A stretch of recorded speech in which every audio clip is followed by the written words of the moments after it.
السلام علیکم ورحمۃ اللہ وبرکاتہ الحمدللہ والصلاۃ والسلام علی رسول اللہ۔ معزز سامعین کرام،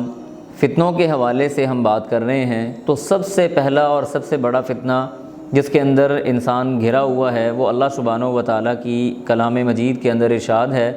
اور وہ ہے مال اور اولاد کا فتنہ۔ اللہ فرماتے ہیں انما اموالکم و اولادکم فتنہ،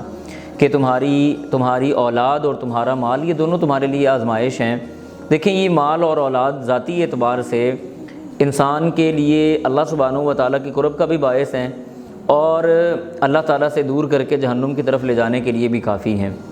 اگر آپ کا مال اللہ کے راستے میں خرچ ہوتا ہے اور وہ حلال ذریعے سے کمایا گیا ہے تو یہ آپ کے لیے خوشخبری ہے، یہ آپ کو جنت میں لے جانے کے لیے انشاءاللہ ذریعہ بن سکتا ہے۔ اور اسی طرح سے اگر آپ کی اولاد وہ نیک ہے، آپ کے دنیا سے رخصت ہو جانے کے بعد آپ کے لیے دعائیں کر رہی ہے، آپ کی مغفرت کی دعا اللہ سے کر رہی ہے، آپ کے لیے صدقہ کر رہی ہے، تو یہ اولاد بہترین اولاد ہے۔ یاد رکھیں،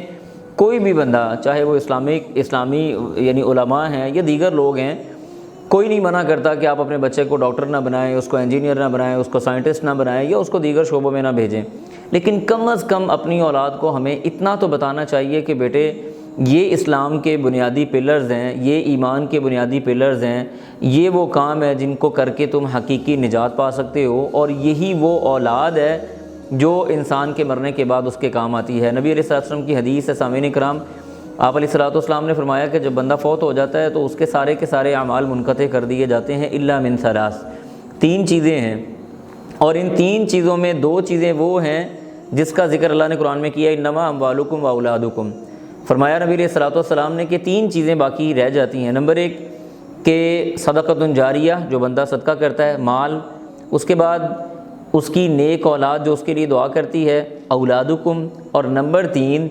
انسان کا کوئی نفع بخش علم جو پیچھے چھوڑ جاتا ہے وہ اس کو فائدہ دینے کے لیے کافی ہو جاتا ہے۔ تو بنیادی طور پہ یہ دونوں چیزیں انسان کے لیے بہت زیادہ فائدے کی بھی چیز ہیں، تو ہمیں ان چیزوں کو اور ان